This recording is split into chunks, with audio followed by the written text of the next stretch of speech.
The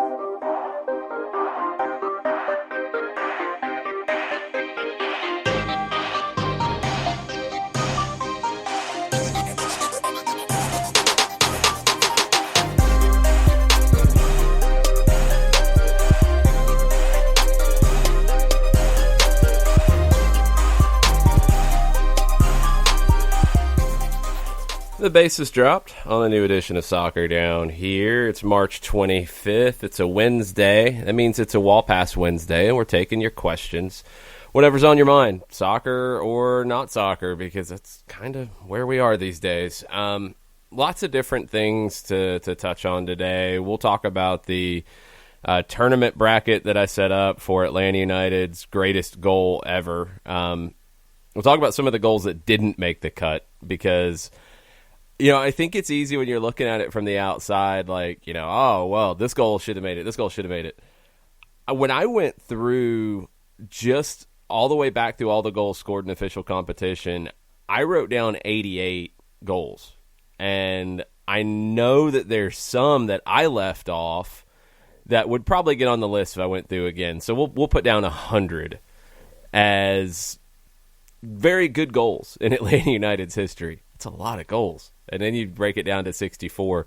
There's some who got left out. I tried to get some variety, too, of different types of goals as well, and some that are very, very meaningful, and some that are just great goals that might be forgotten. And it's been interesting to see how people have voted. The first round, outside of a few matchups, I think was kind of obvious which way it would go. But when we get into the round of 32 and beyond, it's going to get very, very, very interesting.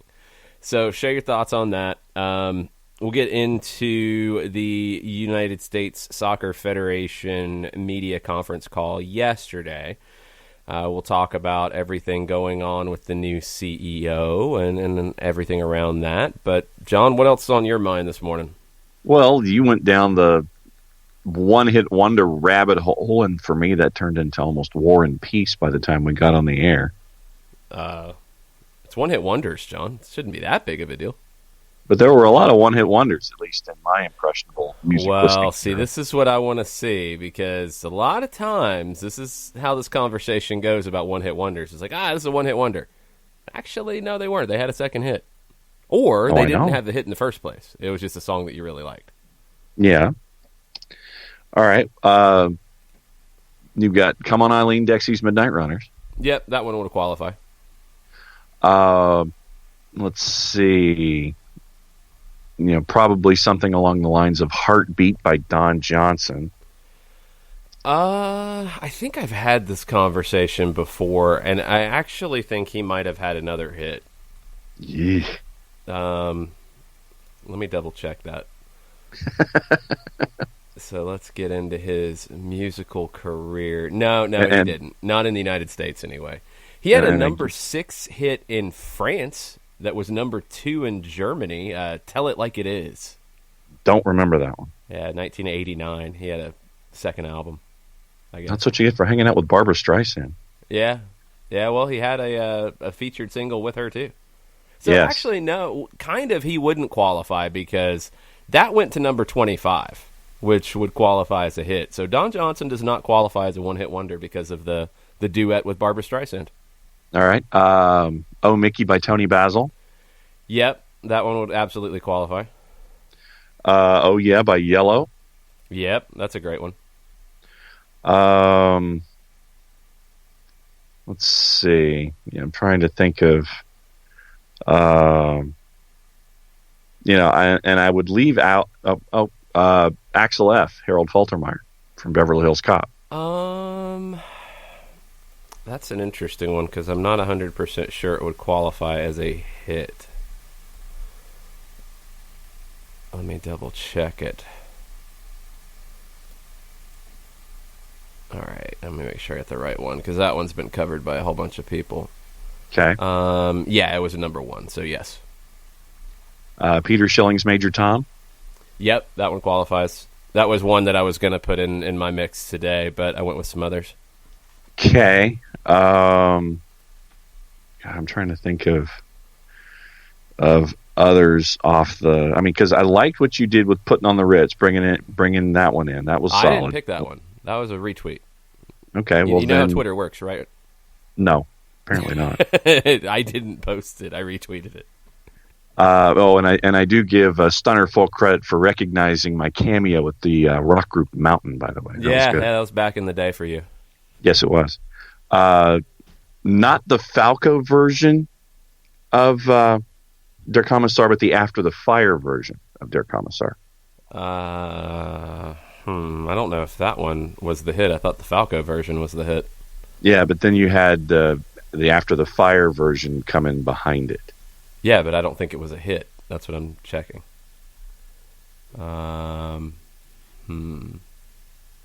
Yeah, it was. That's kind of a weird one, but yeah, we'll give you that. I think a cover of another song. I mean, kind of, but then we're getting into one-hit wonders like "Who Let the Dogs Out," which is actually a cover. What else was a cover that was a one-hit wonder? Well, some people would put the one that I threw on there from Motown, which has been covered by like 4 or 5 different people, and there's been hits with it. Some people would include some of the covers as one-hit wonders, but I don't know. That feels a little different to me. But anyway, yeah, it somewhat qualifies. I'm trying to avoid covers in all of this discussion. Yeah, that feels gimmicky as a one-hit wonder, like Macarena by Los Del Rio as VH1's greatest one-hit wonder. I mean, like 57 different people did that song that summer, let alone like repurposed it from older stuff. So you would get 1/57th of a credit for me for that. Yeah. I mean, Tainted Love is a cover. And that's one that I think a lot of people forget about, but it wasn't a hit originally. Like the After the Fire, I don't even remember the After the Fire version of Der Kommissar. I always think of the Falco version. Yeah, no, the After the Fire, I guess I would call it a spin-off. I wouldn't even necessarily call it a cover. Okay. Well, that's weird. That's really weird. Mexican Radio, Walla Voodoo. Yeah, that's a good one. God, I'm trying to... Future's So Bright You Gotta Wear Shades, Timbuk3. Yep. So I mean, yeah, you got me going down the '80s rabbit hole for one-hit wonders this morning, and so here's a few different lists of greatest one-hit wonders. VH1 did one in 2002. Okay. Number 1 was Macarena, which I disagree with. Number 2 was Tainted Love. Number 3 was Come On Eileen. Number 4 was I'm Too Sexy, Right Said Fred. Absolutely one-hit wonder, massive hit. Mickey, Who Let the Dogs Out, Ice Ice Baby, which I think that might be a stretch. I think Vanilla Ice, you could say he had another hit. I thought he had other stuff. Well, he had other stuff. Other stuff and hits are two different things. And let's double check and see if he's got something that would qualify. As a single, yeah, Play That Funky Music was number 4. So no, he's a 2-hit wonder, not a 1-hit wonder. I mean, that's like that's like calling Marillion a 1-hit wonder. Calling what? Marillion, the group. What is that? A rock group from the 80s. What did they do? I can't remember, but there was the one. They had the one major hit, but then they had other minors. Marillion? You don't remember Marillion? Well, sorry. No, I don't remember Marillion. I was like, wait a minute. I'm the one who's 700 years old. On the no, I know my 80s music. I'm wondering who in the world you're talking about. That had hits. Trying to think of... I'm digging up my Marillion history really quickly here. Okay. I'm trying to think of the one major tune. Like Million with an AR in it. They were British. Let's see. They've got some stuff. I mean, I'm trying to see if they had a hit in the United States anyway. 85, Kaylee. But Lavender followed, and they were 2 and number 5. So then, no, Marillion would be more than a 1-hit wonder. Kaylee was the one I was trying to think of, but they had a follow-up. I mean, you're reaching to even put them there in the U.S. That got to 14 on the rock chart, not on any kind of a pop chart, which is usually what you're going by for a hit. They had a 14, they had a 21. I mean, I don't remember any of that stuff. Yeah, Kaylee was the one that I remembered. I just couldn't think. I didn't know that Lavender was a follow-up, so that was where I was going. But yeah, well, no, you sent me down Lavender a bit. didn't chart in the United States, so that doesn't qualify at all. Okay. That's what I'm saying. Like, sometimes when you go one-hit wonder, you're thinking of a song that you really liked that was, like, popular where you were, or you heard it a bunch, but it didn't actually qualify as a hit. And, I don't think Marillion would get there for you. Sorry. Unless you're in the UK. Then they had a number 2 in Kaylee and a number 5 in Lavender and a number 6 in Incommunicado. Yeah, didn't remember that one at all. That's a band I've never heard of. Yeah, but like you said, Marillion was the one that stuck in my head for me. So yeah, you sent me down the 80s rabbit hole this morning. Okay, I was going to say about Vanilla Ice, I thought his other hit would have been Ninja Rap from the Teenage Mutant Ninja Turtles 2 soundtrack, but it did not chart, unfortunately, for Vanilla. Oh, man. Channel 4 in the UK, their one-hit wonder list came out in 2006. So you're getting some that were not hits here, and that's something you have to take into account. Like, always look on the bright side of life. Monty Python, hit in the UK, yes. Not a hit in the United States. But their top 3, and that might be Marillion calling you, thanking you. Or Monty Python calling me right now. No, I don't think it's Monty Python calling you, because that's a bunch of people. Sugar Sugar by the Archies, number 3. Okay. That's a good call. 99 Red Balloons by Nena, or 99 Luftballons, depending on what country you're in. Correct. And Kung Fu Fighting Carl Douglas. That's a great call. Then the Australian series, 20-1, their one-hit wonders. Top 3, Video Killed the Radio Star, The Buggles. Yeah. I guess this was an Australian hit by Patrick Hernandez, Born to Be Alive. Never heard of it. And number 1, My Sharona by The Knack. That's a good call. Yeah. So I was trying to think of follow-ups by The Knack, and I can't think of any follow-ups by The Knack. Even though Get the Knack was a great album. No, they were great. I mean, I got into them when My Sharona was big off of the Reality Bites soundtrack in the mid-'90s. You could make an argument, and I could see where it'd be number 1 in Australia on a one-hit wonder chart because nothing else charted. In the U.S., they wouldn't qualify because Good Girls Don't got to number 11. Oh. That was the follow-up. So Good Girls Don't, but I do. All right. Okay. There you go. And then New Zealand did one. This was 2006. And the ones that we haven't mentioned that made it there that I think would still qualify here. Eye of the Tiger by Survivor. It's close. They might have had another one. We'll have to double check. I think they had a ballad that might have charted somewhat high. Yeah, the Jim Jamison era. I think they had another one. Tub Thumping by Chumbawamba. 97. Total one-hit wonder. Because I Got High by Afro Man, which is awesome. That's such a great song. It's so bad. Yes, that one is a one-hit wonder. And Teenage Dirtbag by Wheatus, which I don't think would qualify as a hit in the U.S., but in New Zealand, I think so. Either The Search Is Over or High on You by Survivor. High on You, I think, was the one I was thinking of.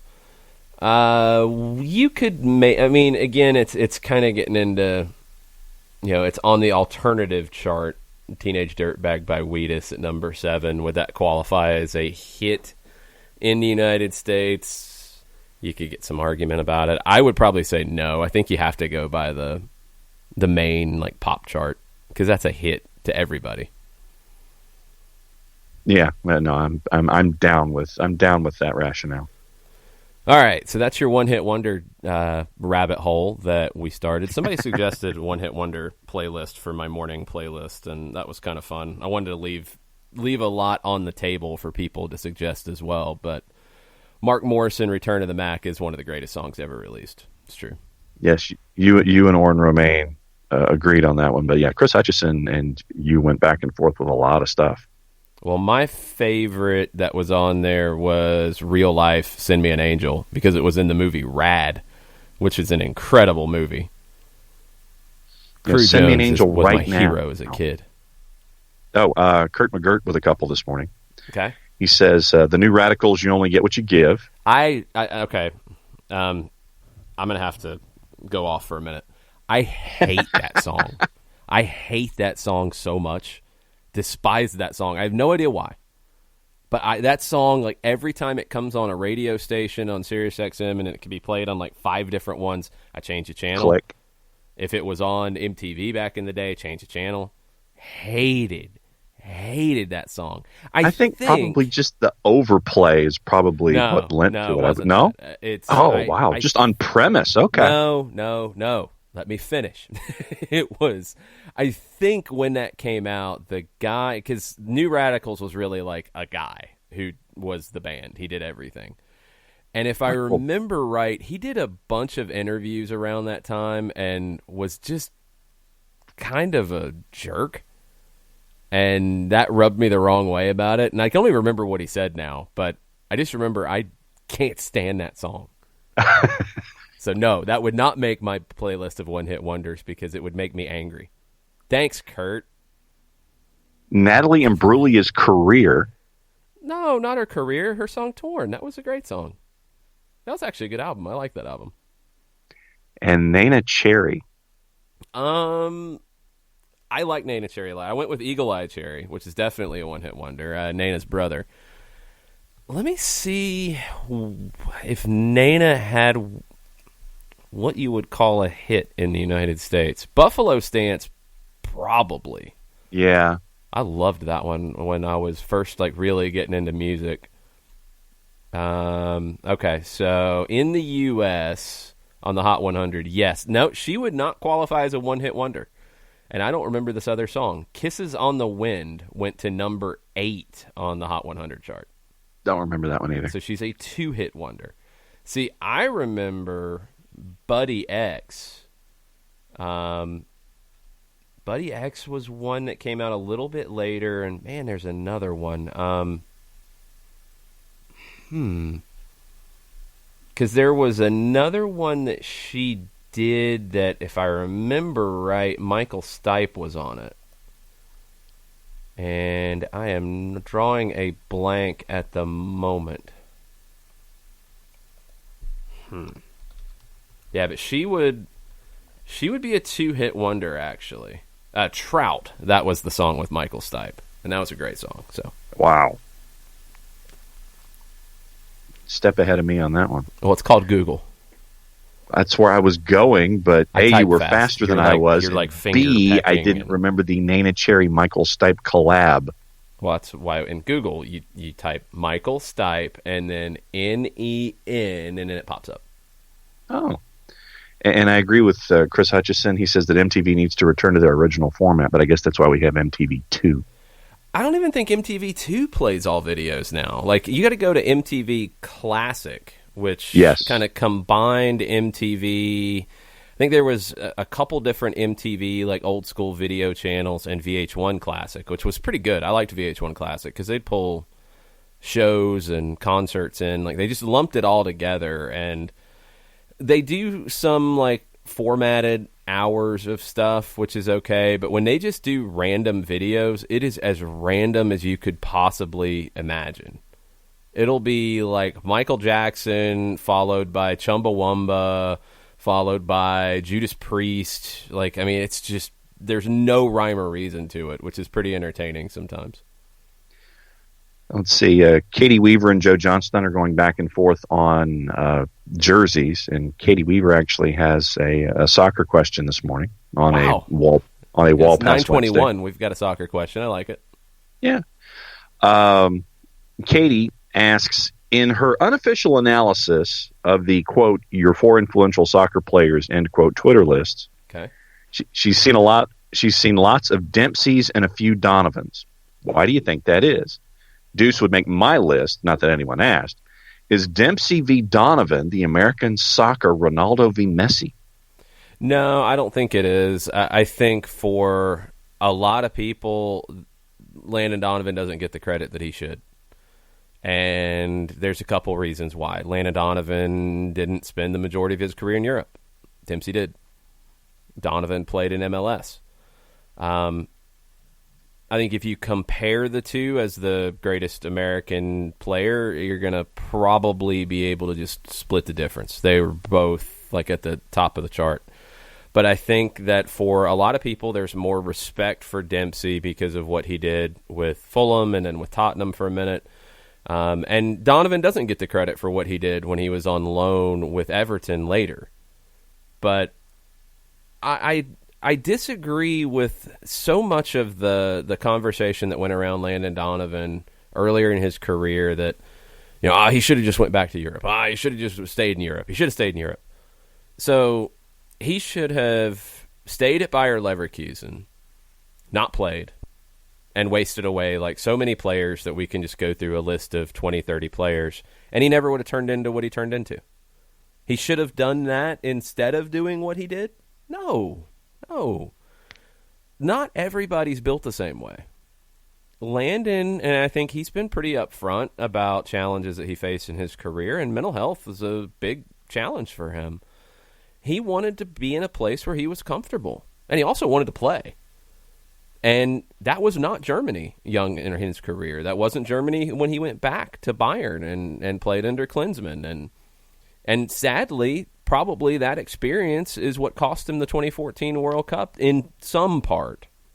I think Donovan also needing a break and wanting to take a little bit of a sabbatical from the national team kind of ruined him in Klinsmann's eyes, which is incredibly unfair. And I've said it many times. I think the U.S. would have had a better opportunity. Don't know if they would have, but they would have had a better opportunity in Brazil in 2014 if Landon Donovan had been part of that roster. And Jurgen Klinsmann didn't pick him because of personal grudges. I think all that stuff kind of factors into it with people rating Dempsey above Donovan. I loved Clint Dempsey's game. I think if you've heard me talk about the game, you know that I like that kind of player. I like a player with swagger. I like a player who will try stuff. I love Dempsey's game. I love that he did a rap song that was actually really good. I love that he had that attitude. Landon was a different kind of player, a different kind of person. But Landon had an incredible career as well. And I'm not surprised that on a soccer Twitter list you would get more Dempsey picks than Donovan picks. It feels like that's more of a list that it's not hipster, but it's definitely, a larger group of people that would be looking at those kinds of things as opposed to a casual soccer fan who I think might go Donovan more because he was here and he was maybe a little more, I think, noticed for a casual fan who's not following the European game as much. It's an interesting conversation. I mean, for me, they were different players. I like Dempsey a little bit higher up the field, not quite as a number 9, but maybe a second forward. He could kind of play a lot of different places, but if you think of Dempsey's game in his prime, you're going to compare him a lot to Pity Martinez, a guy who would try stuff, a guy who sometimes it wouldn't come off and you'd get all frustrated because it didn't look good or whatever, and then he'd pull off some magic like he did against Juventus that chip. That's the trade-off you get, but you want him to be in a position that's very free.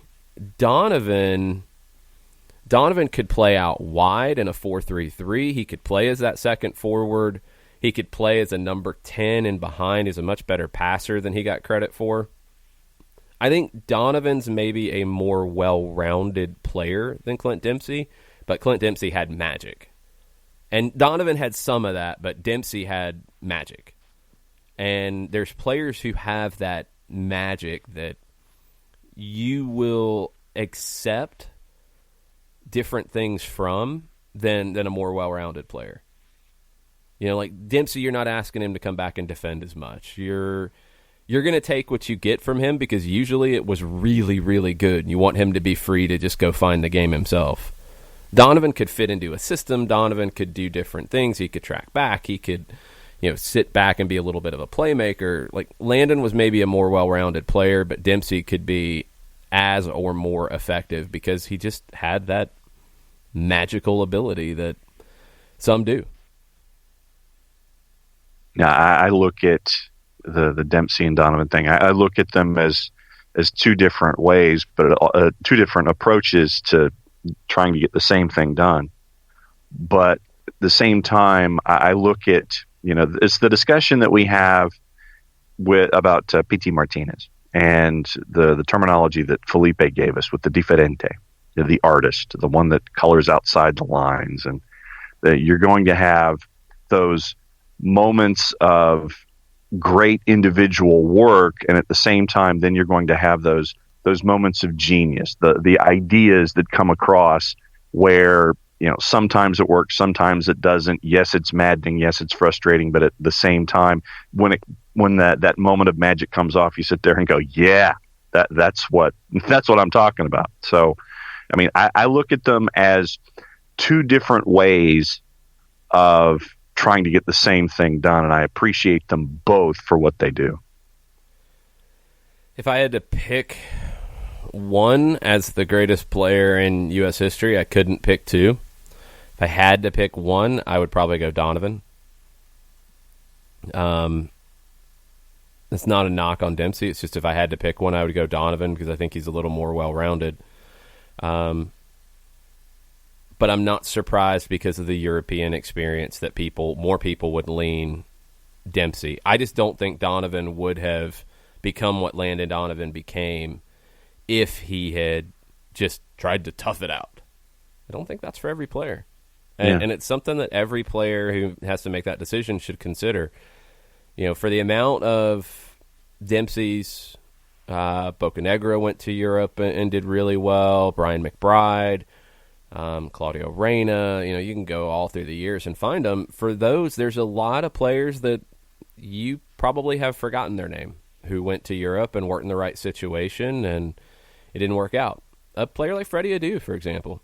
If Freddie Adu had stayed in MLS and just been one of the top players in MLS and played consistently, we could be having a very different discussion about what Freddie Adu was as a player.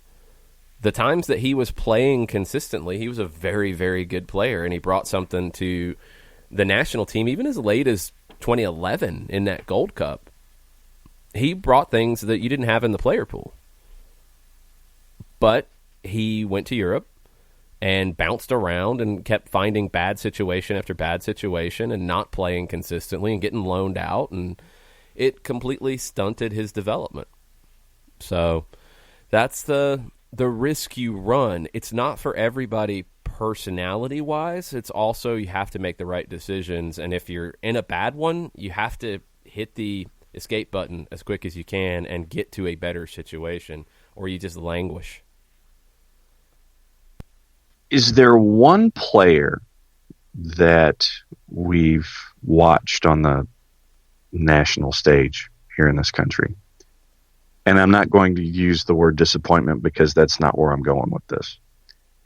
Is there a particular player that you watched, could be recent, could be far away, that you wish could have been able to do more?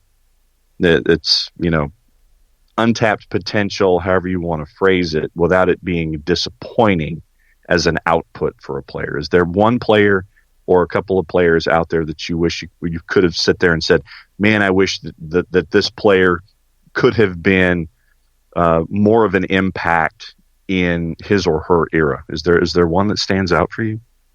Well, I mean, typically it's injury that prevents that from happening, and we talked about it yesterday doing the watch along for the Dynamo Chivas USA game. Stuart Holden could have been, I think, that attacking 8 that the U.S. has never completely had. John O'Brien, just breaking through at Ajax, like not just a chopped liver, like breaking through at Ajax, and just couldn't stay healthy. And his career ended prematurely. Freddie Adu, I think, is absolutely on that list. A player that I think if he had had better club situations would have been a top player for this country for a long time. He had the ability. You saw it in flashes. You just didn't ever get to see it enough because he wasn't playing regularly. Let's see. I'm trying to think of another one to add to the list. Those are the ones that stand out. There's guys from the early 90s and mid-90s in the pre-MLS days that didn't have the same opportunities as everybody else. What Tab Ramos could have been in today's time where he could have grown up playing professionally at the club level. I think he could have been just an incredible talent. And he was, but I think he could have been even better if he had better opportunities at that time. One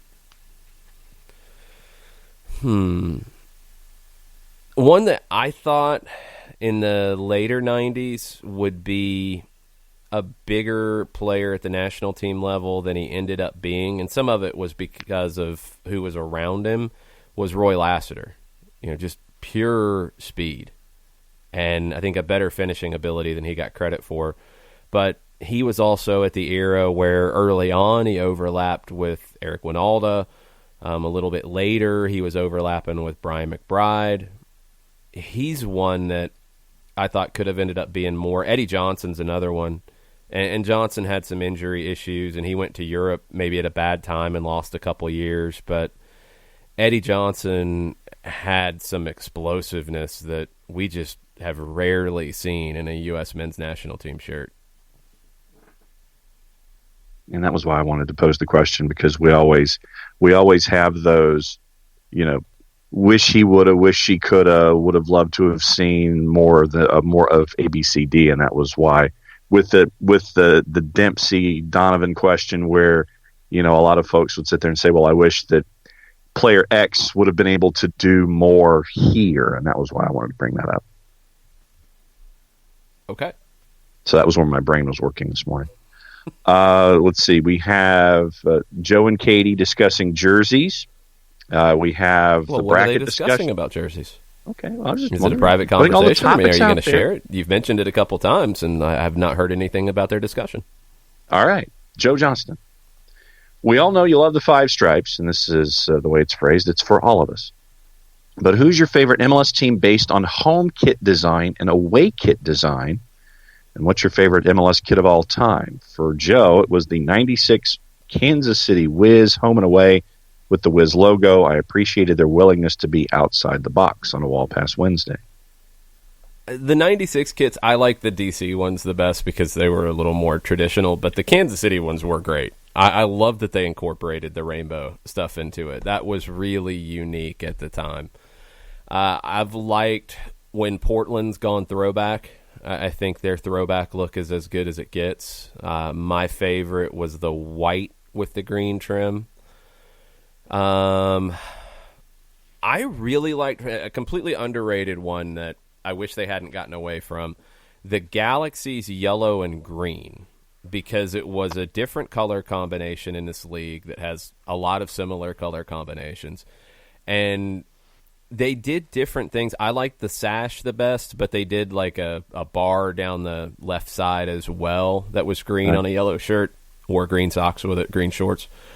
I like that look. I like the sash the best, but the yellow-green Galaxy of the early 2000s, I wish they had stuck with that. What else?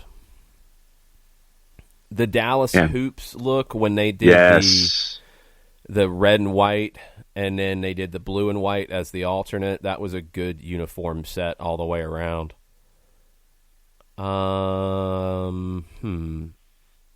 The Metro Stars had some good ones with their red and black, and if for some reason Red Bulls fans want to get bent out of shape about Atlanta using red and black stripes, like the Metro Stars didn't rip it off from Milan anyway, but and they weren't using it because they changed their freaking name and haven't used red and black stripes in a decade before Atlanta did. But, whatever. Get bent out of shape about whatever you want to get bent out of shape about. The Miami Fusions kits were really good. I liked that look with the blue and yellow. That was a cool look. The Crew have had some looks that I've liked and some that I really haven't. But maybe underrated one, I'll go with those Galaxy yellow and greens. Yeah, for me, I'll go back to the long sleeve puffy shirt, San Jose Clash with the scorpion. I mean, I like that. I mean, just I don't know what it is about John, because they did like 20 different looks in their 3 or 4 years as the Clash. Oh goodness! I'll go back and give you, because they had some like the 96 ones were awful, and they had some better ones later. There's when was the black the black one? Might have been 99, as we furiously type to see. Exactly. Getting lots of other pictures here, but not 99 San Jose Clash. So I think it was 99 or 98, because that was around the time that Nike kind of went with that style, if it's the one that I'm thinking of. Yeah, black with like a coral and white, like thin horizontal stripes. Yeah, that one. Yeah, those were good. Those looked good. The first year Clash kits were horrendous. Oh, the 50-50 with the yellow. Oh, man, that was bad. Yeah, those were awful. Yeah, that was not the one that I was referring to at all. That's under any circumstance. Just making sure. But Katie, I give Katie full credit for her choice. Okay.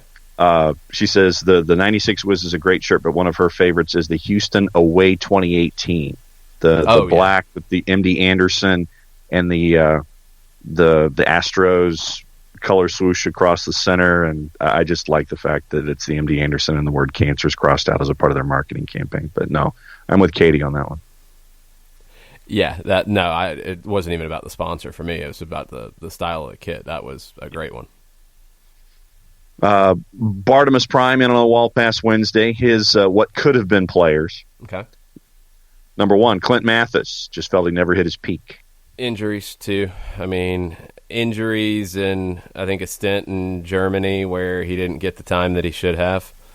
And again, he's another one that maybe shouldn't have made that leap at that time, but it was what everybody was telling people to do, was just, gotta go. It's going to be better. It's got to go. That's how you're going to get better. Oh, not always. It's not always the route. And now I think it's even, less of a certainty that you have to go. Depends on the situation. There's plenty of great situations in the United States now that Clint didn't have to choose from at that time. I mean, Clint bounced around MLS a little bit, and what I appreciate about Mathis is even later in his career when he wasn't the same player, injuries had kind of taken away his explosiveness, he was still able to be a dangerous player and contribute to a number of clubs.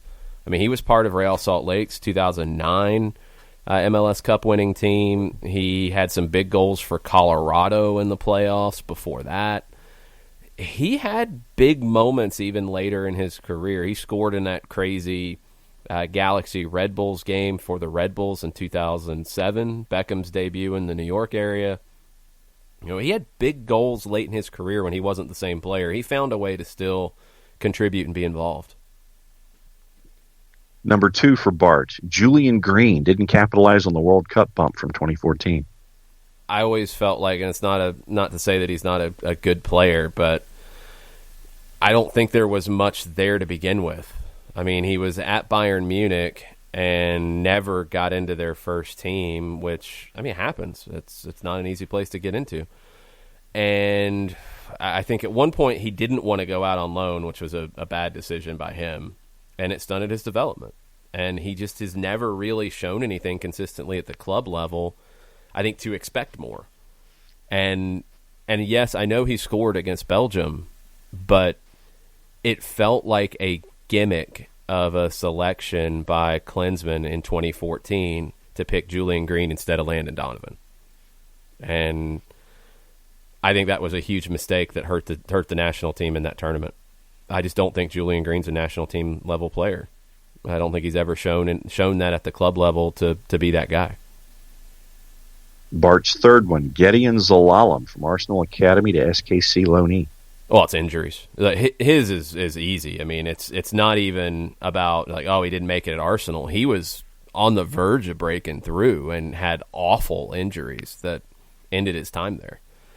So it's not like he didn't live up to the potential. I don't think he's the same physically. And if I remember right, he had 2 injuries kind of back-to-back that took him out for over a year at Arsenal. So, I mean, even his year back with Swope Park and Sporting Kansas City and then moving over to NYC now, I mean, he's still not physically back. He's very young. He might be able to figure out kind of what he can do now that maybe and what he can't do. And that's hard for a younger player to do. It's one thing as you get older and you realize you lost a step and you gotta position yourself a little differently and do things differently. He's got to adjust because I don't know if he's going to be the same physically. And hopefully he can just get healthy and show what he can be now. But he definitely makes the list in terms of what could have been. It's just we never even got a real taste of what that could be because injuries hit him really early. And the thing that gets me is that Zalalem is 23. That's what I'm saying. It hit him really early. But you can't say, like, I think it's completely unfair to say that, he's washed up. No, I mean, he lost a year. I think over a year because of injuries. And at Swope, that was like the first time, Swope and Kansas City, like that was the first time that he was healthy for any extended period of time in probably 2.5 years. So it's one thing to get your body right. It's another to find any kind of a rhythm. It's hard. So he's still young. He's still got time to figure it out. But his injury history is just awful luck and bad timing because he was very highly regarded at Arsenal. Like I think he was getting to the point that he was going to get a shot. Now, would it have worked? We don't know. We have no idea. I think the one thing I would caution about that is, and he sounds like he was in a different situation where he might have had the opportunity to break through. But we've seen American players at, big European clubs, and it's like, oh, well, they're going to be a superstar. Ben Lederman, who was at Barcelona for a while, it's like, oh, he's got to be a superstar. I mean, how many 14-year-olds are at Barcelona at different points in their career and never turn into anything? Just because he's an American there doesn't change that. There's no guarantee, even if they're a great 14-year-old, that they're going to be a great 16-year-old. There's also no guarantee that if they're not a great 14-year-old, that they can't be a great 16-year-old. So it's tough. I think sometimes we get a little excited about the CV and where they're at, but young players, what I'm looking for them is opportunity. And sometimes they're going to find that opportunity at a smaller club where they're going to get games, or being close to home where they're in an environment that helps nurture them and helps them prepare. But every player's different, and some thrive by being thrown in at the deep end. Some need that extra level of support to reach their full potential. And there's no one blueprint. But Zalalem seemed like he was one that could have broken through at a big club, but injuries took that away from him. And now we see what he can turn himself into. All right, we were officially caught up on the Twitters for the moment. So if you got anything you want to talk about here on a Wall Pass Wednesday, go ahead and send it in, and we will discuss, as we always do when you send things in on the timeline. So we are caught up. Where would you like to go next? You want to get into the new CEO of U.S. Soccer? Let's get into the new CEO of U.S. Soccer. I'm assuming you don't have anything pulled up on that either, do you? Well, not at the moment. I can. That's one of those days, y'all. We're a little unprepared today. It happens when we don't have live soccer to actually talk about. So we're kind of making it up as we go. All right. So we know that Dan Flynn stepped down a while back, we were waiting to see who would be the next CEO. It is Will Wilson, and people have had some different reactions to this. One thing I would caution is I think people jumped to conclusions because he's been at the Wasserman Media Group for the last 8 years. He was not working on the soccer side there, but before that, he worked for Soccer United Marketing for 4 years, and that's working for MLS. And I saw the immediate reaction from some people. Well, I saw it two ways. One was, oh, he hasn't worked in soccer for the last 8 years, so he can't be any good. And the other is, oh, he worked for MLS and Soccer United Marketing, so he's a stooge. Something people are going to have to realize about the soccer community in the United States, everybody is connected in one way or another. You're going to find very few people who are true outsiders who are going to be in these positions. They're not interested. They don't want it. If it's somebody who has never worked in soccer, well, okay, that's a bad thing, and we don't want them because they don't know the game. All right, but if it's somebody who's worked in soccer, they've probably worked for MLS at some point, or they've worked for the Federation at some point, or they've worked for somebody at one of these places at some point. And that's not a bad thing. That doesn't mean that they can't do the job. And that mentality has to stop. You know, go look at any state association. Go look at most clubs. Go look at any soccer businesses in the United States, and you're going to see people who you want to start throwing around conflict of interest and that type of stuff. Well, then you're going to have very few people working in soccer. It's okay. If he doesn't do a good job, it's because he doesn't do a good job. It's not because he worked for Soccer United Marketing from 2008 to 2012. Like, really? In some ways, that should help because he would at least have an understanding of the marketing relationship between Soccer United Marketing and U.S. Soccer. He would understand MLS. Wilson worked with Don Garber back at the NFL Europe days.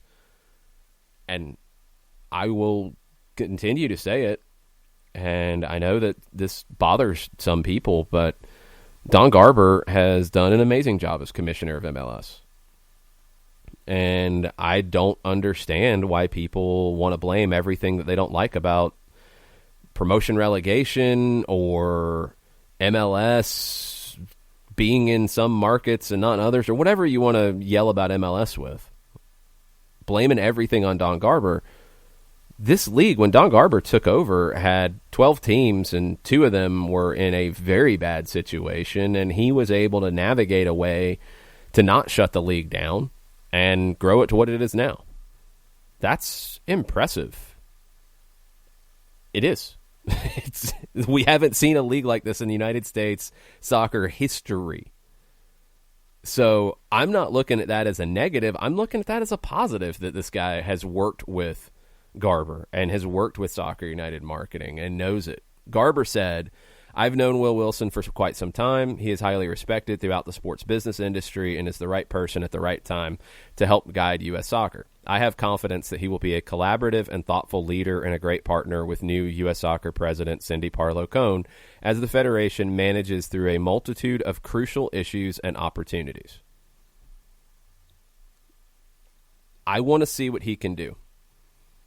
CV's good. Experience is good. I think the personality is going to be very important here because of where U.S. Soccer as an entity kind of is these days. Feels like U.S. Soccer ticks a lot of people off right now. And you need a CEO who is not abrasive and not putting people off for whatever reason. You need somebody who I think can work with people and can collaborate with people. And it's interesting that Garber used that word in his statement because that's a key right now. ESPN, spells it out this way. You know, you've obviously got the equal pay lawsuit that has to get sorted out. There's an additional 5 lawsuits right now. a somewhat similar equal pay lawsuit filed by Hope Solo. I would imagine that the two are going to dovetail off of how they get settled one way or another. An antitrust suit involving the North American Soccer League, which I'm sorry, I think is garbage. An antitrust lawsuit from sports promoter Relevant Sports over the sanctioning of league games in the United States involving foreign teams. There's a lot of people around the world who don't want to see that happen. So I don't think U.S. Soccer's completely in a bad spot here. It's easy to say there's 5 lawsuits. Everybody freak out. Oh, U.S. Soccer's horrendous. Look, U.S. Soccer's got some bad things about them, but some of these lawsuits are a waste of time. The North American Soccer League one, the NASL failed on its own merits. Flat out. I mean, if you want to try to find excuses and say that in 1994 and 5 and after MLS started that U.S. Soccer created, some rules to help MLS grow and try to help it thrive, yes. And what's wrong with that because of what it's turned into? It's absurd to say that that's a bad thing and to say that the North American Soccer League should have been granted those same things when it was trying to function. The North American Soccer League had some major issues going on behind the scenes that people want to leave off to the side because they want to paint MLS as the villain. I mean, look, the NASL struggled to get separated from Traffic Sports. And Traffic Sports, you want to go look at the lawsuits they've had? You want to go look at the legal entanglements that they had? They had all kinds of complications there. So that lawsuit, for me, is frivolous. The Relevant one, I think, is completely frivolous, and that's a bigger issue that FIFA is going to have to sort out on. Are they going to allow league games like Spanish La Liga league matches to be played in the United States? Is FIFA going to give the okay on that? That's going to become a bigger issue. The lawsuit from the U.S. Soccer Foundation over the foundation's name and logo, we talked about that when that hit. It was a while back. That felt preemptive on the foundation side because the federation was talking about basically creating a new, I don't know what they would have called it, U.S. Soccer Foundation, and basically putting the existing one that they helped found after World Cup 94 off to the side or out of business or whatever. That was stupid. There's no reason to do that. That's dumb on the U.S. Soccer Federation's part. They need to figure that out. That was ridiculous. That's one that they should sit in a room and figure out. And no, the Federation would be dumb to start a new foundation when it has a foundation that is functioning and successful and doing a lot of good things. Why start fresh? That makes no sense to me. Okay, so that's all what's on Wilson's plate. That's what's on Cindy Parlow-Cohn's plate. The biggest one that is front of mind for a lot of people is the women's national team equal pay lawsuit. And we've talked about it.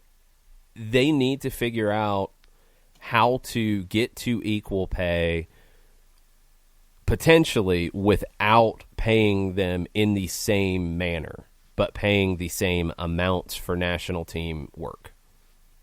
That can be done. You might have to get creative. You might have to figure out the logistics of it because the men's national team and the women's national team function in different ways. They should be paid the same amount for their national team duties. But do you pay it out differently? Maybe so. Because the women don't have a thriving club system. And this is not just MLS. This is worldwide. They don't have as many options to make as much money playing professionally at the club level as the men do. And if the federation decides that they should support either, every player in a pool of players or a certain number of players or whatever they want to do, if they want to help support them to help the national team become the best in the world and stay the best in the world, okay. But that's a different conversation than a Christian Pulisic who doesn't need a salary from U.S. Soccer. Those are two very different situations, but you do have to find a way to pay the same amount for their national team work. Just might do it in a different manner. I hope that with a new president in Cindy Parlow-Cohn and a new CEO in Wilson, that you can get a fresh perspective on this and you can get people in a room and you can get it sorted out. That's my hope. because I think the old folks who were in this conversation, whether it was Flynn, whether it was Cordero, whether it was Gulati before that, they had been there so long, they had all kinds of baggage, you had all kinds of relationships that had turned sour, and things got bad because of that. You've got two fresh people in. I hope they're given a chance. I don't know why people would be fighting about these two, Cindy Parlow-Cone and Will Wilson, coming in to do this because you wanted fresh blood. You got it now. Yes, have they at some points in their lives worked in American soccer and have connections with people? Yep, because everybody does. Everybody who has done anything in American soccer from a business perspective has worked with somebody else who has done that. It's a very incestuous place. Most sports are. The NFL's the same way. College football, I mean, come on. How many times do you see people bounce around, whether it's an assistant coach or an AD or an assistant AD or a conference commissioner? They bounce around because you make connections and you know people, and people give you another job when you lose your job, and that happens. This case, they went out and they recruited Wilson. They didn't have him in their first batch. He checks off all the boxes. And Cindy Parlow-Cone was the vice president. I've already seen somebody say that, well, Cindy Parlow-Cone has so much to do, she can't even think about running for president next year. Well, why would that even be on the agenda now? Like, if she won the vice presidential role, you can't tell her not to run for president next year. Yes, she has a lot to do. But why should she not have that same opportunity that everybody else had to run for president before? She should. If she does a good job, she'll probably get elected. She's got a year to prove it. Like, give these people a chance. We've wanted change. We got change. Let's see how they do. When Wilson was named, I took the MLS Soccer United marketing, put it to the side, knowing full well that folks have relationships, and that's how they get hired. And you got into that. I mean, pick a sport. Relationships and who you know helps you. Yeah, in the industry. I looked at the rest of his CV, and I wanted to see background and what steps he's taken and where he's been, and I looked at it this way. Okay, so Wasserman Media Group, executive VP for football, agent for his nephew, Andrew Luck. So for me, I look at that as, okay, he can sit at a table, he can negotiate, so that part I understand. Okay, so that is a part of his CV. Negotiations, being at a table, figuring things out from two sides of a discussion. Okay, great. MLS Soccer United marketing, okay, put that to the side. Even though I did look at the idea when he was EVP for international business and special events. The word international checked off for me because of how the game is on the world stage and where the United States is in it. I went further back. When he started his career in NFL Europe, was with Frankfurt Galaxy, and then he was the general manager for the franchise, the Scottish Claymores. Scottish Claymores played at Hampton Park in Edinburgh, and they were one of the leaders in attendance year in and year out when it came to NFL Europe. So, I look at that and you're going, okay, he knows how to bring something into a market, make it sustainable, continue to make it something that folks want to come and see. So I added that in there. Arena football at a time when the Arena Football League was having tremendous stability and growth. Okay, so there's that aspect of it. Champ Car World Series, CART, that was a part of the Great Schism. That, to me, was one of the outliers, so I just kind of put that to the side. That's what you wanted to do. Speaks fluent Spanish, managing director of NFL Mexico. So when you're a part of the National Football League and you're a part of NFL Mexico, you're bringing us into a new market, working on new relationships, those kinds of things.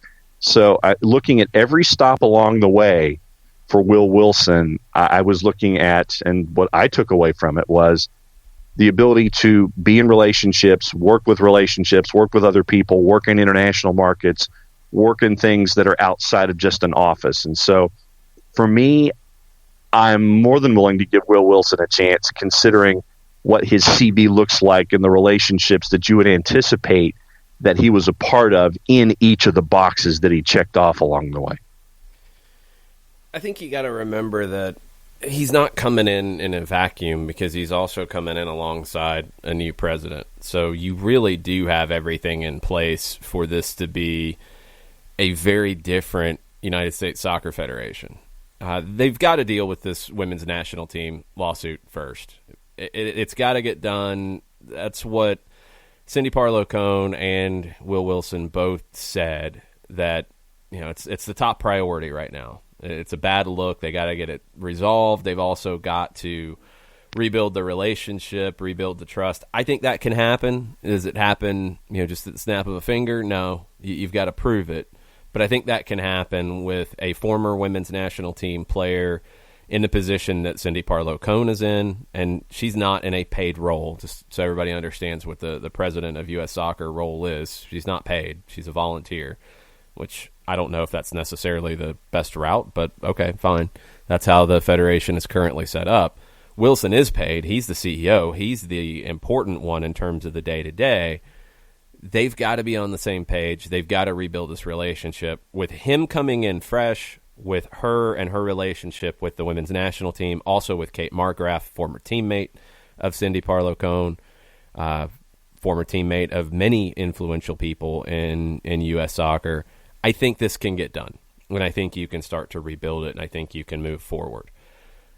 Does that mean you're probably going to have to cut a check? Yeah, probably. Because, there's things that can be proven that were just, not equal, and there's no sense in it. But going forward, you have to be very clear in how you're going to define equal, because if the women's national team players or a certain pool or however many want salary, then you can still be equal in the overall pay that's going out, but you're never going to be equal in how it's paid out, because the men will not get a salary from the federation. It's something that I keep harping on. I feel like it's not talked about enough, honestly, because it's a key part of this. It's a huge difference between the way that the men and the women are paid, and it has to be recognized as such. It doesn't mean that you can't get to equal pay for national team work, but people keep lumping in all kinds of other things into the conversation that aren't relevant. What the Women's World Cup made for FIFA has nothing to do with what the U.S. Soccer Federation pays its men and its women. They're not the same thing. What the men make on the women's national team in terms of ticket sales, in terms of sponsorships, in terms of TV rights, that's important. And what's hard is sponsorships and TV rights have been done as a big package deal with the men. And if you want to go forward and just split it, okay. If you want to figure out a way to justify why the men make X, why the women make Y on every sponsorship that goes out, okay, that's going to be a slippery slope.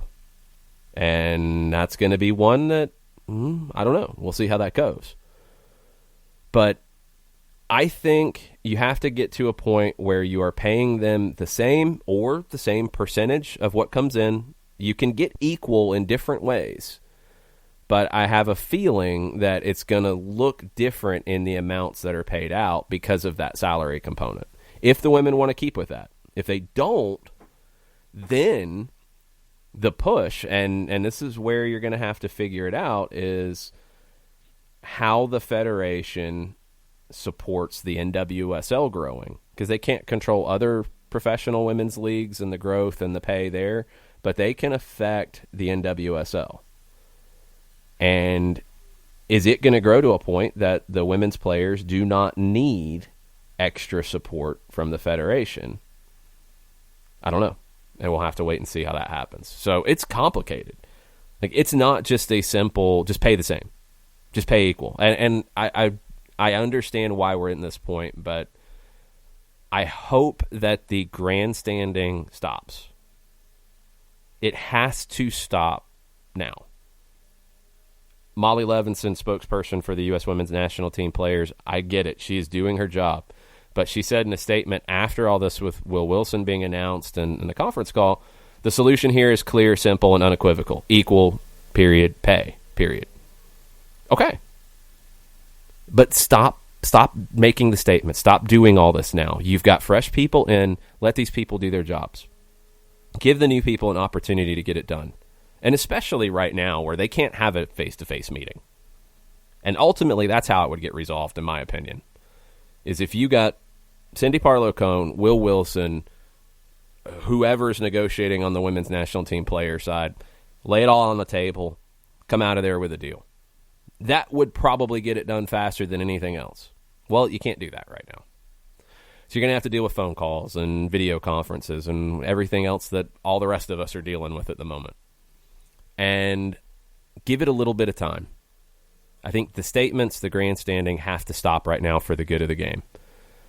I don't think Cindy Parlow-Cone, with her history with the women's national team, is going to come in to try to not pay them what they're worth. I can't in any way buy that. And I think Will Wilson, with his experience across the board in professional sports, is not going to want a situation like this that is a bad look, that is bad PR, that is a bad relationship for part of his job going forward now. I think he's going to want to fix this. So let's give him a chance to fix it. And let's give him a chance to figure out what equal looks like. Because I don't think it is as simple as the statement from Levinson would lead you to believe. Because if it is, are the women's national team players comfortable with making go in? And you probably want to go ahead and bring the men into this as well, because their CBA has been expired and they've been negotiating. Bring everybody in and say, we are going to pay X amount per appearance, X amount per camp, X amount per tournament roster, X amount per win, X percentage for tickets sold. You're going to get X percentage of all sponsorships sold. You're going to get X percentage, and it's going to be completely even across the board. Is that what the women's national team players want? Because that has no salary component. That has no benefits to it. That has none of that, because the men make that at their clubs. If you want to go completely as simple as the statement from Molly Levinson is, well, then the salary, the benefits are going to go to the wayside. And is that what the women want? I don't know. They might. And if they do, okay, then it is easy. You just do a CBA for both and you're done. But if you're going to have differences in how the amounts are paid out, that's going to take working together to find that, because that is more complicated. And I do hope that that can get sorted out. A couple other things that came out from the conference call, and this is from Grant Wall. This was, I think, actually before the conference call. They talked about the legal strategy and how bad it was and how poorly handled it was. Cindy Parlow-Cone called it troubling and hurtful. She said that an outside firm had been hired to review the board processes that allowed that strategy to happen. Under Carlos Cordero, the board set up a special litigation committee. It included Parlow-Cone. It included 2 board members. But Cindy Parlow-Cone said, like the rest of the board members, she had not read the filing before it went public. Now, alongside that, and I think this is very important, a source with knowledge of the situation told Sports Illustrated that Lydia Walke, who was U.S. Soccer's chief legal officer, has been put on administrative leave pending the result of the review. That would lead you to think that a step in terms of sharing this legal strategy, and especially the filing that was going to be, put into this case, that was supposed to be shared with the special litigation committee, was not shared. And the person who has been put on administrative leave, you could surmise, was responsible for sharing that. I don't know. But if Cindy Parlow-Cone is telling the truth, and I don't think you have any reason to say she's not right now, it's a little troubling that people have already jumped to that conclusion, then the process was broken and somebody screwed up. Like, it's just that simple. If this filing goes public and the board doesn't see it, and especially the committee that's part of the board is supposed to see it and probably share it with the board, if the special committee doesn't see it, somebody screwed up. And it's done a lot of damage. And now it's got to get fixed. Alex at Cuppers this morning. He says he doesn't think this was asked, but do you think the Chicago requirement will be dropped under the new leadership? Well, I think it might have, even if the same leadership had stayed, because of the world we're going to be in when we get back to playing games. It's going to be really different. And I think that maybe one positive of all this is that people have realized that you can get work done remotely and you can do things remotely. And I know this whole idea that was talked about with having coaches and youth coaches in the same room and these conversations happen magically and all this stuff. You can still do that, and you can increase the pool of people that you would hire for positions that are not being done in Chicago. For youth national team coaches, their job is not going to be like carried out in Chicago much at all. Their job is on a training field. Their job is running camps. Their job is running these training camps and scouting players. That's done elsewhere. So now I would think that people are starting to realize that, hey, Zoom.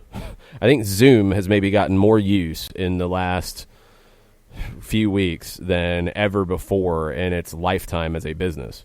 Yep. Zoom conferencing. You can have these conference calls with people, and you can have these check-ins with people, and the technical directors can do this, and it'll be okay. I haven't seen it specifically referenced, but I would have said that potentially it could have changed as a result of just what we're going through right now with people realizing that you can be productive in different places. It doesn't have to always be in the office. Does that mean you need to have some retreats or whatever to get all the youth coaches together? Yep. Does that mean you have to have these video conferences and different ways to connect with them? Yep. But I don't think they have to be in Chicago to be effective. And hopefully that will be addressed once we get back to some normalcy going forward with all this. All right. Once again, caught up on Twitter. So if you got your thoughts on a Wall Pass Wednesday, doesn't matter what it is. That's why it's a Wall Pass Wednesday. Use the hashtag. Let us know what's going on in your brain on a Wednesday. We've had one-hit wonders. We've had jerseys. We've had Will Wilson. What else is on your mind this morning? Well, a couple more things on this with Wilson and Cindy Parlow-Cone. So Cindy said that she does not know if she's going to run for president next year. She said, "You can imagine I didn't plan to find myself in this position, so the decision to run for president would come in time. Right now I'm focused on onboarding Will as quickly as we can." If she does a good job, she's the front runner for being elected president next year of the Federation. There's just no way around that. If it doesn't work, well, then other people are going to be in the mix, and we'll see where that can go. But I think she has every opportunity to earn a full cycle as president if she gets these things done. And look, there's a lot of things. I mean, those lawsuits, whether I think they're frivolous or not, you got to deal with them. It's not something that the Federation needs is a bunch of ongoing legal costs rising. They need to spend that money in different ways. There's a lot to do. There's a lot to do. So she's going to have every opportunity to prove that she's a good president of U.S. soccer. And if she is, then she absolutely should get a full term as president. One thing that Wilson said that stuck with me a little bit, talking about the Latino community and other demographics, he said, "There's an old saying that demography is destiny. There's no denying the census in this country, the population in this country, and we're doing a disservice to the soccer ecosystem if we're not communicating with all the nationalities who live in this country who love soccer. And clearly, the Mexican demographic, the Hispanic demographic, is a big part of that.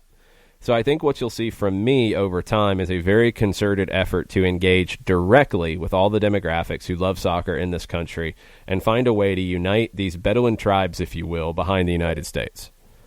Love it. Love it.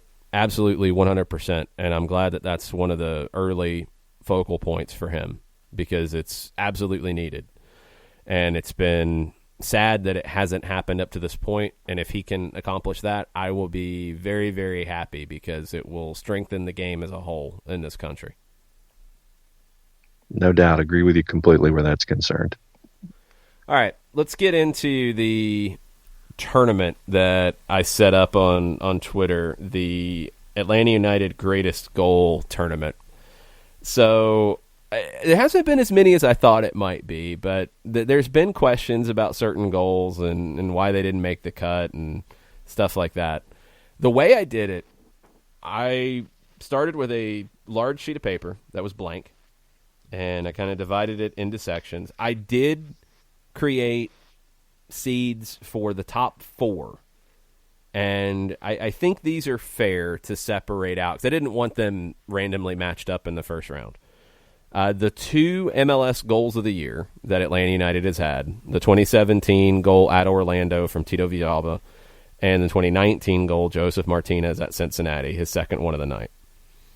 I also went with the Atlanta United goal of the year in 2018, which was Tito's goal in San Jose, and Joseph Martinez's record-breaking goal in Orlando. Those are the 4 that I separated out and made sure they were in each quadrant of the bracket. Outside of that, it was random. I just completely randomized it. And you got some matchups in the first round that were really difficult, and you got some that were kind of obvious which one would go through. But when I initially started writing them down, I went back through every competitive game. So Open Cup games were on the table here, CONCACAF games were on the table, playoffs were on the table. I went back through every competitive game, and the goals that stood out to me when I looked at the sheet of paper to see who scored in that game. And then I went back and watched highlights of ones that I was like, I don't quite remember that one. Let me take a look at it. And I ended up with 88 goals on the sheet of paper. And I had to get it down to 64 because I didn't want to even try to come up with a format for an 88 goal tournament.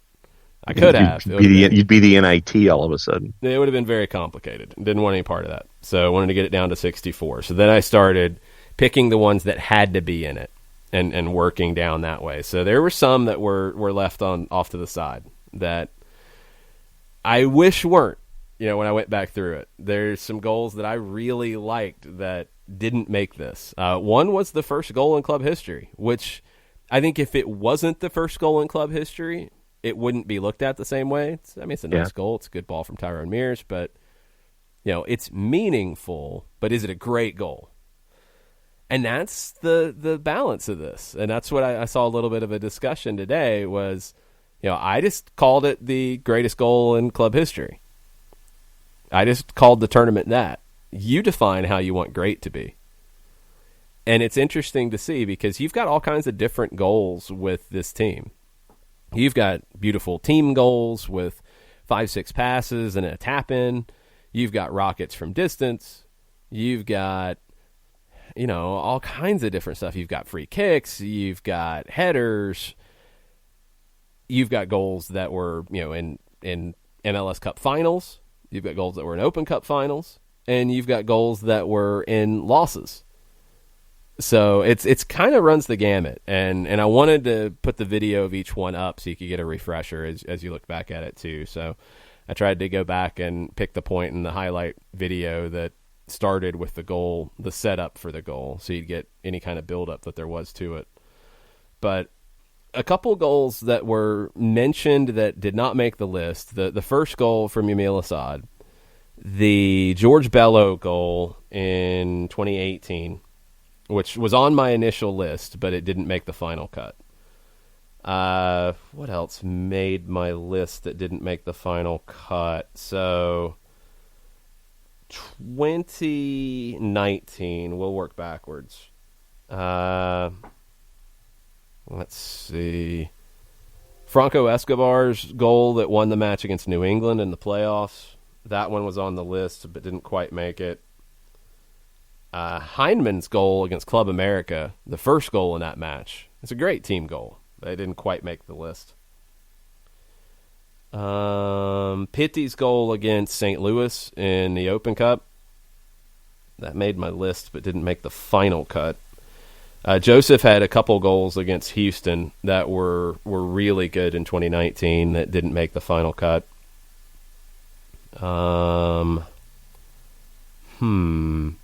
Looking back at 2018, I think most of the big playoff goals got in. Eric Remetti's playoff goal did not get in. Sorry, Eric. I think that's kind of tough competition for the goal at Yankee Stadium to get in the list there. It wasn't that much of a great goal. There were a couple goals against Colorado that were close but didn't quite get there.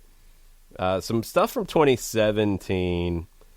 One that I thought would have made it ended up not making it was Carlos Carmona's goal at Yankee Stadium. It was in a loss, but that's a nice goal from, kind of a difficult goal to pull off. And Carmona didn't have a ton of them.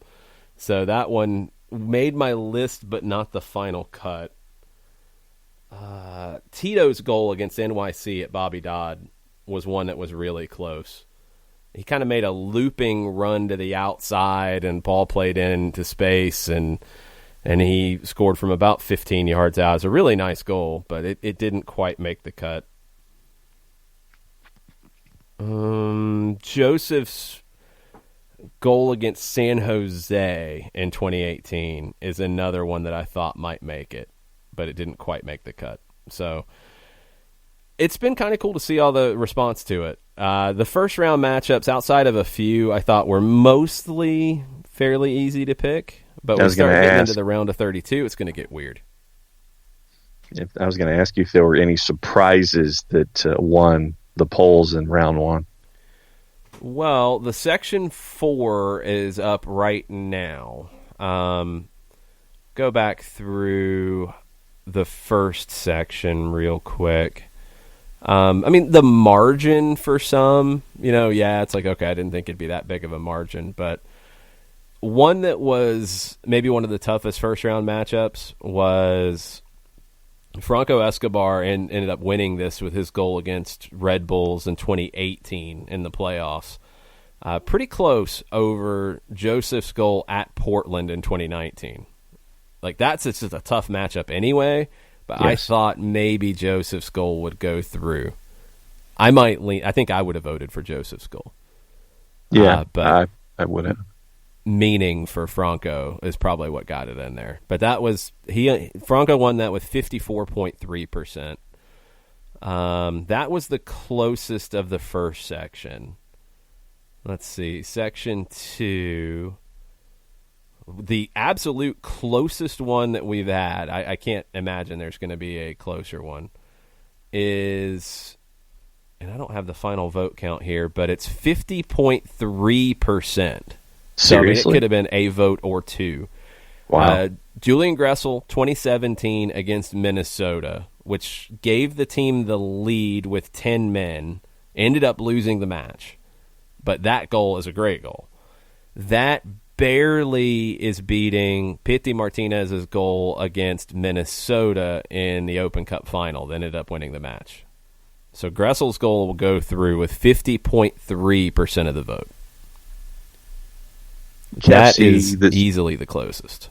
Yeah. Kefsi says, in your greatest goal contest, it's crazy that some of the Section 1 goals were so similar in certain matchups. The outside-the-box shots by Gressel and Lorenowitz, for example. Yeah, it's funny how it worked out. So what I did, I'll give you the full picture of how I did this. So after I did my first list of 88, I cut it down to 64. Then I numbered it just in order of how it was written on the sheet. So it's not like in chronological order or anything. It's pretty randomized there, but it's grouped into years. Then I did a random number selection to give me numbers in order, and it paired up goals that way. So you had some that were, goals that would, if you were going to sit here and try to rank them on something, that might have been like number 60 versus something that would have been number 5. But you also had some that were like maybe your 10th favorite goal against your 11th favorite goal. So it just created some absolute randomness. The ones that I liked were when it was like 2 Miggy goals or 2 Joseph goals or 2 goals against the same opponent. Those were kind of fun. Yeah, because you've got in Section 1, you've got Joseph second against Cincinnati going up against the Dallas goal. You've got 2 Tito goals going at it in Section 1. And, it has that same kind of appearance all the way through. But, yeah, Section 1 has, you've got going up against yourself in 2 separate opportunities. Well, you got to remember that Joseph's got like 90 goals in club history, Yes. so there's going to be a bunch of Joseph goals in this list. And Joseph beat Joseph in Section 4 and things like that. But yeah, and I would have asked off the top how difficult it was for you to get from 88 to 64. Yeah, it was hard. I went back through it a few times. When I got down to the final few, it was like, oh man. But yeah, I mean, for me, looking at Section 1, I mean, and I admit that I probably have some recency bias, that most of my goals that are triggering in my head are 18s and 19s. Right. But yeah, I mean, a round 2 matchup for me. Oh, how was the Gressel New England in Section 1? The second matchup, Gressel versus New England and Jeff against Club America. So I'm pulling it up. Blowout for Jeff. Okay. 78.4. Because you're now going to have in the second round Joseph going up against Jeff in that round of 32. Mm-hmm. And that's a tough second round matchup. That's what I'm saying. The first round matchups, for the most part, were pretty comfortable. You had a few that were within 10%. But now you're going to get some really tough calls as we go forward. It's going to be fun. Well, because, I mean, and I'm looking, okay, now let me go to Section 3. Let me go to Section 3, not knowing what your numbers are here. Voting for Miggy Hop versus Kevin Kratz in round 2, if I was projecting everybody through. Oh, that's a tough one. See? So let's see. Miggy Hop won 68.6% of the vote. Kratz won with 72.3%. Uh-huh. That's going to be a tricky one. Mm-hmm. I mean, here's one of my bigger surprises. Okay. Joseph 2019 versus Monterey is leading. The Section 3 ones are not done yet. I put everything up for 24 hours. There's 9 hours left on the Section 3s. So Joseph versus Monterey in 2019 is leading Joseph's third against Orlando at the Benz in the 3-3 draw in 2017. Okay. I was a little surprised by that one because that third goal for me, Joseph's had a couple of those. He had one against Toronto in 2017 as well, where it's a cross to the near post and he takes it out of the air low and beat the goalkeeper. I love those goals. It's so hard to do. But the 2019 goal against Monterey, it's a great back and forth with Nagby. So that was one that I thought maybe would go the other way. Obviously, the Tito at Orlando goal in Section 3 is dominating, 89%, which I figured. I want to see if the 4 that I kind of seeded out make it to the Final 4. I don't know if they necessarily will. I could see at least one getting knocked off because of the way the matchups will fall. So your top 4 seeds overall are the ones in the corners. Joseph second at Cincinnati in quadrant 1. It was MLS Tito goal San of Jose. the year. Yeah. So the 2 MLS goals of the year, and this is why they were separated, because they won awards. So the 2017 Tito at Orlando, the 2019 Joseph at Cincinnati, the second one. The first one's in here too as well. The 2018 Tito at San Jose, because that was voted by, I think, people voting on Twitter, the goal of the year for 2018 for Atlanta United. It didn't win the MLS goal of the year. And the Joseph record breaker against Orlando. Yeah. I thought that was appropriate to be the 4th seed. Yeah. Okay. Yeah. So no, my gut tells me that one of those 4 is going to get bumped off. I think one will, because I think the matchups will fall weird or something, and one will get knocked out. Well, because I mean, you're looking at quadrant 4 down the line, and this is if things fall you're looking at the possibility of the Emerson Heineman goal in Nashville going up against Bendick Face in the round of 16 in quadrant 4 if things were to fall a certain way. I don't think the Heineman one knocks it off. I love the Heineman goal. I'll be curious to see where it kind of falls in the voting, but I don't think it knocks off the Joseph one. I don't know. We'll see. So no, you have created a lot of thoughts for people, sir. Yeah, that was the idea. And Kefsey says, one other thought. Absolutely love watching Miggy do the Miggy hop, number 2 versus Dynamo in 2017. That's such an underrated one. That's such an underrated goal. But yeah, Miggy Hop and Kevin Kratz in round 2. That's just, that's crazy. Okay, we do have a little bit of news. MLS has extended the training moratorium through April 3rd. No surprise. USL had already done that. MLS is really taking it, week by week right now. They'd like to get guys back on the training pitch. They'd like to have guys, even if I think it's in smaller groups, do sessions. You can't right now. So they have extended it through April 3rd. They're continuing to kind of go step by step.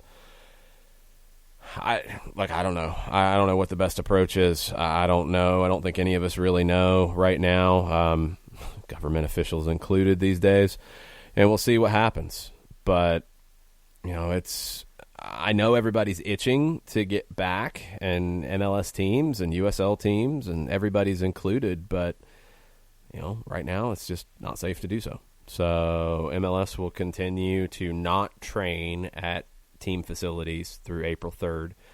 Players are, doing what they can individually. And talked to Tony Annan about that yesterday, and that 1v1's up on the app, on the website, in your podcatchers if you're subscribed to Soccer Down Here, and end up talking to Tony for about 45 minutes about, the academy and the growth of the academy, but also what they're doing right now and, how they're just trying to keep things, functional with players scattered, and you're not able to train them, but how can you keep them engaged? And he used the word engaged a lot, and they're using technology to do that, and they're checking in with the guys, and the coaches are communicating. But it's a tough period of time, and we had that conversation with Tony about kind of what was to come and hopefully will be coming this year.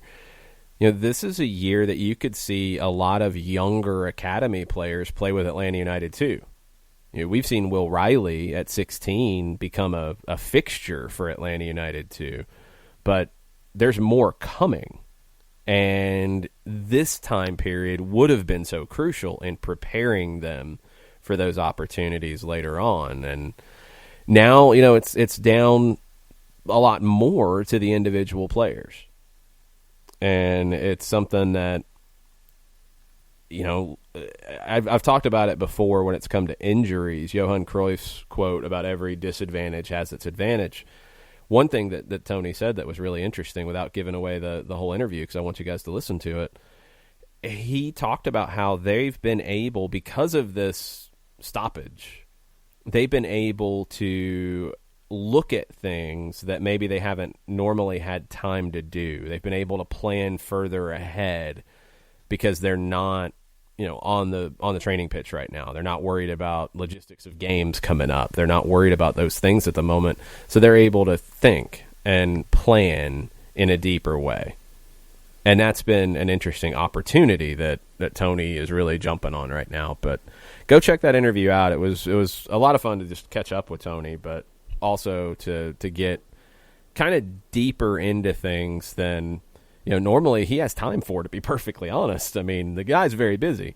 So for him to take some time out and chat and maybe get a little bit more philosophical at times about player IQ, soccer IQ, stuff like that. It was a fun conversation. So go check that out on the app or in your pod catchers where you get your Soccer Down Here.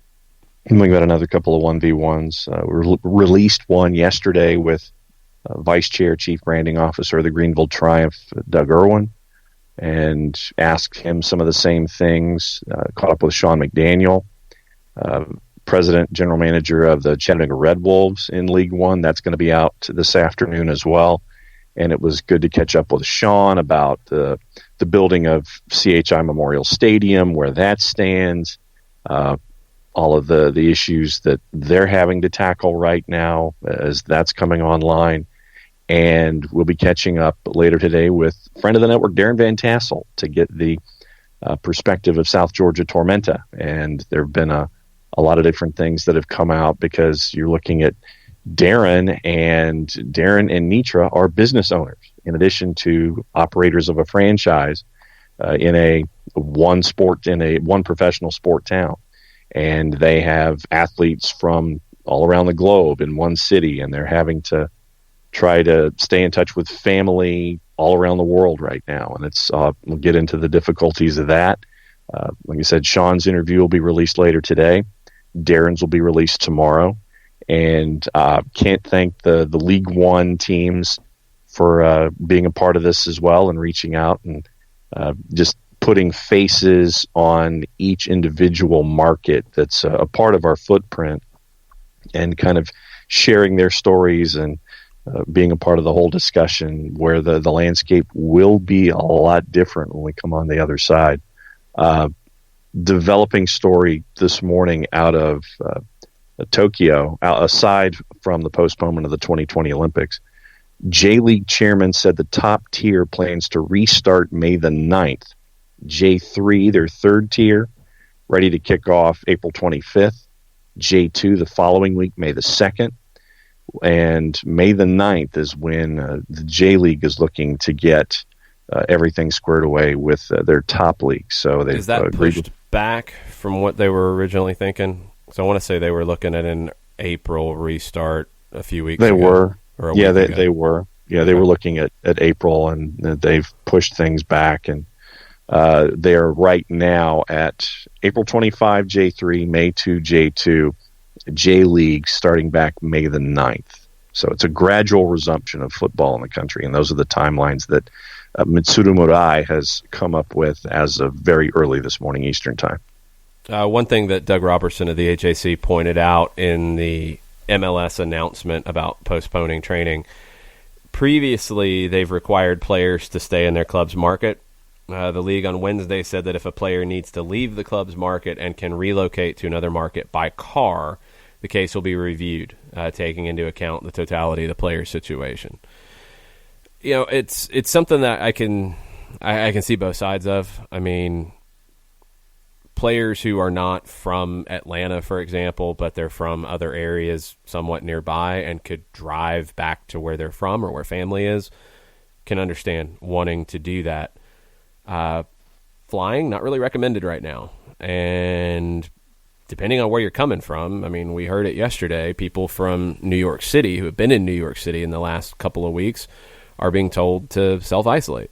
So I understand the league's stance of not wanting players to just go wherever right now. They'd like to control it as much as possible, but when you take player situations into account, that might not completely be possible, and you've got to try to do it in the best, safest way that you can. And these are the kinds of decisions that we would have never guessed that we'd be discussing on a soccer show, about whether a player can drive to another area right now and whether that's going to be allowed. But that's where we're at. Yeah. Sky Sports this morning, European Football League's competitions remain hopeful of finishing the season by June 30, following an open round of talks that started nothing yesterday. new. That's the date that's the date where contracts end. I mean, that's how things are currently structured. So yeah, of course they want to get it done by then. And I think if they're going to have to make a decision as we get closer as to what done is going to be defined as, is it completing the full schedule? Is it not? Is it completing part of it? Is it going into some kind of a playoff or tournament or something, depending on how many games they have left and what the current situation is with their league? It's not going to be the same in every country. Obviously, they're all operating on different timelines as well about where they are in dealing with the coronavirus. So it's going to get complicated. But you want to get it done by June 30th because that's the way everything has been constructed. That's the way contracts have been written. That's the way competitions have been set up. That's the way the next year's competitions are set up. That's the way transfer windows are set up. You want to do that, and I think everybody is still, it is March 25th. I think you can still hope to get there. But the longer it goes without getting games in, the more that conversation about how you define completed is going to come up. It's going to have to, because we're seeing it in the NBA, which is in a very different situation. The NBA had talked about it, actually been floated out there a few times, about why don't they start their season around Christmas anyway, going forward before this happened, and finish in June, maybe even early July. Well, now you might have the opportunity to do that in a way, and if you choose to take it, well, that would put you on that calendar. And if that's a calendar that you've thought about and potentially wanted to do, well, then now you could have that door open for you. It's also something that European soccer leagues can look at with the World Cup coming up in Qatar and what that's going to do to the schedule. Do you just go ahead and get creative and figure it out? Do you stick to the same format you've always stuck with? What is MLS going to do? I think MLS is in a much easier situation at the moment because they can go later, and if they have to figure out what 21's season looks like, then you can adjust as you know what 20 is going to look like. But you can run MLS Cup at the end of the year if you need to, and if you have to start 21 maybe a little bit later than you planned and add an extra round in midweek to do it, okay. It's going to be interesting, and I think the problem is that it's not the same conversation for every country, every league, every sport. And you can't say, well, the NBA is going to do this, so MLS should do this, or the Premier League is going to do this, so La Liga should do this. It's not going to work that way. That's why it's really tough for somebody like UEFA, because you've got a whole bunch of leagues under your jurisdiction that are going to be in different situations in the coming months. And you're looking at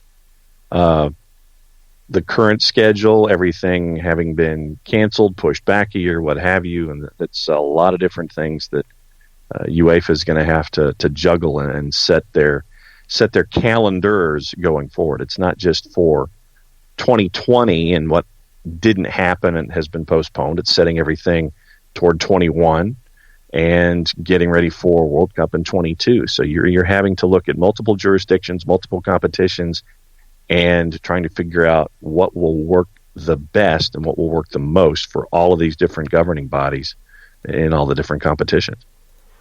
It's not going to be easy. It is not going to be easy at all. Okay, so before we go, I wanted to touch on a few different things that are going on in the Atlanta area, that some local businesses you can support that are still functioning. I retweeted it earlier. Second Self Brewery is up and running. You can get beer to go. You can get up to a case of beer a day. Go check them out, Second Self. I know they support Terminus Legion. They're very involved in the soccer community. They do lots of viewing parties and such. So Second Self, still doing their thing. Our friends at Wild Heaven, still doing their thing. Both locations, Avondale and West End. West End has food as well that you can order from takeout. Awesome tacos. Really, really good tacos. I'm really tempted to go get tacos. File that away. Yeah. I just got a tweet from John Kritz at Big Daddy Land, which is an awesome Twitter handle, by the way. John says, hey, in case you get hungry working on the brackets, consider getting some burritos from El Burro Pollo. Available for pickup and delivery via Uber Eats. I just had a great write-up in the AJC. So I'm retweeting that from my account right now. If you are in the West Midtown area, El Burro Pollo. Okay. Man, now I'm kind of wanting some Mexican food. Yeah, I know. It's also International Waffle Day, by the way. Well, that's a whole different conversation. True. But once again, reminder, and I know that we blast it out as much as we can. If you know of a local business that is doing something in the community, whether it's pickup, curbside, specials, those kinds of things, let us know. We'll blast it out and continue to blast it out, because that's what this is all about, is making sure that we're all getting through this together and all walking the same path. So you know a business, you got a friend, any kind of business, let us know. We'll blast it out when it comes to those kinds of things. Reminder, if you do stuff through things like Grubhub, and I know that yesterday was International Takeout Tuesday, and we took advantage of that here at Office HD.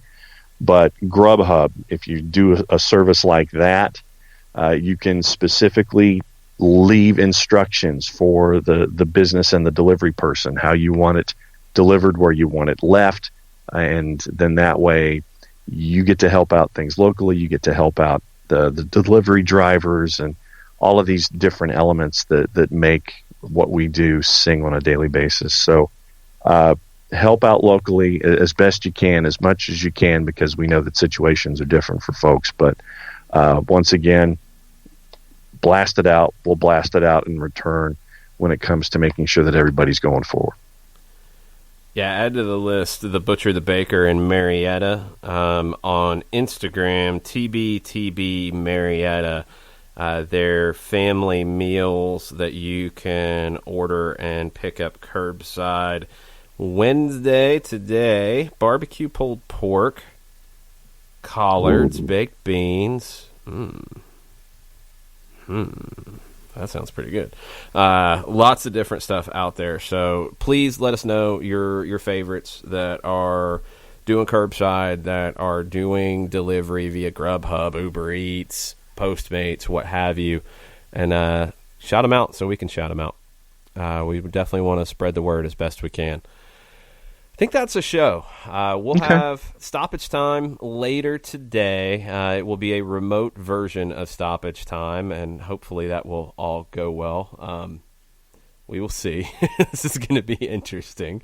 But we will get a Stoppage Time in on Facebook.com/929 The Game at 2 o'clock. Myself, Mike Conti, Jimmy Vance, talking Atlanta United. We'll probably be debating some of these goals in the Greatest Goal Tournament. I'm sure we'll come up with other stuff to debate, and we'll try to entertain y'all for a little bit this afternoon. And then tomorrow morning, USA, Canada, women, 2012 Olympics, one of the greatest matches I have ever seen, period, from Old Trafford. We're going to do a watch-along of that in our normal showtime at 9 o'clock, and we're going to be joined by the Kelly Francis and Jess Talks Footy. Kelly Francis, Jessica Charman. Looking forward to that. To discuss USA, Canada, craziness, all kinds of craziness in that game. It was a fun one. We'll be doing that tomorrow morning. So thanks, everybody, for hanging out. Thanks for all the tweets this morning. We appreciate it. Thanks for everybody looking out for one another. That's what this soccer community has always been, and it's very cool to see that continuing in a time when we all need it. So thanks, y'all. Mucha plata, y'all. Amen. Mucha plata, y'all.